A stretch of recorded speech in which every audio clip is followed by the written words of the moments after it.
El 5 de febrero de 1857 fue jurada la Constitución.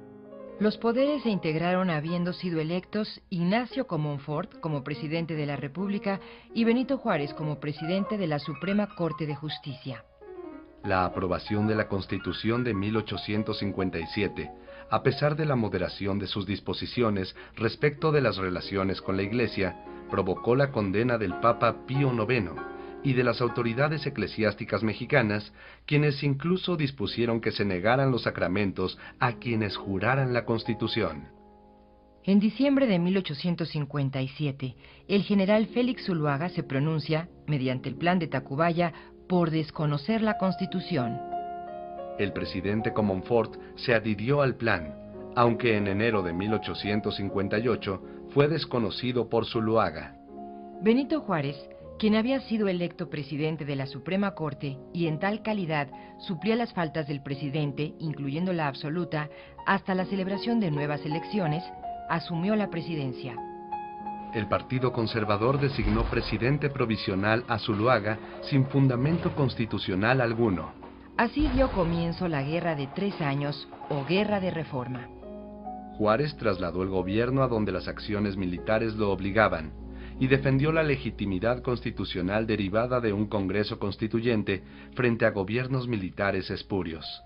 Se conoce como leyes de reforma, genéricamente, al conjunto de leyes y decretos que establecieron la separación de la Iglesia y el Estado, reconocieron la libertad de cultos y resolvieron la cuestión de la acumulación de bienes y propiedades en manos del clero. El ciclo de las leyes de reforma se inicia en 1855 con la expedición de la llamada Ley Juárez y se cierra con la incorporación en 1873 de los principios esenciales de la reforma en la Constitución de 1857. El 7 de julio de 1859, el gobierno del presidente Benito Juárez, instalado en Veracruz, dio a conocer un manifiesto a la nación en el que delineó las medidas que consideraba indispensables para el país. Posteriormente se dieron a conocer las leyes de reforma, emitidas entre 1859 y 1863. Ley de nacionalización de los bienes eclesiásticos del 12 de julio de 1859. Entran al dominio de la nación todos los bienes que el clero secular y regular ha estado administrando con diversos títulos, sea cual fuere la clase de predios, derechos y acciones en que consistan, el nombre y aplicación que hayan tenido. Habrá independencia entre los negocios del Estado y los negocios puramente eclesiásticos. El gobierno se limitará a proteger con su autoridad el culto público de la religión católica, así como el de cualquiera otra. Se suprimen en toda la República las órdenes de religiosos regulares que existen, cualquiera que sea la denominación o advocación con que se haya erigido. Por lo que se refiere a los conventos de religiosas, si bien la ley permite su subsistencia, quedan cerrados perpetuamente todos los noviciados en los conventos de señoras religiosas. Los ministros del culto podrían recibir por la administración de los sacramentos y demás funciones de su ministerio las ofrendas que se les dieran, y acordar libremente con las personas que los requirieran la indemnización que se les daría por sus servicios. Pero ni las ofrendas ni las indemnizaciones podrían hacerse en bienes raíces. Ley de Matrimonio Civil del 23 de julio de 1859. El matrimonio es un contrato civil que se contrae lícita y válidamente ante la autoridad civil. Para su validez bastará que los contrayentes, previas las formalidades que establece esta ley, se presenten ante aquella y expresen libremente la voluntad que tienen de unirse en matrimonio. Ley Orgánica del Registro Civil, o Ley sobre el Estado Civil de las Personas, de 28 de julio de 1859.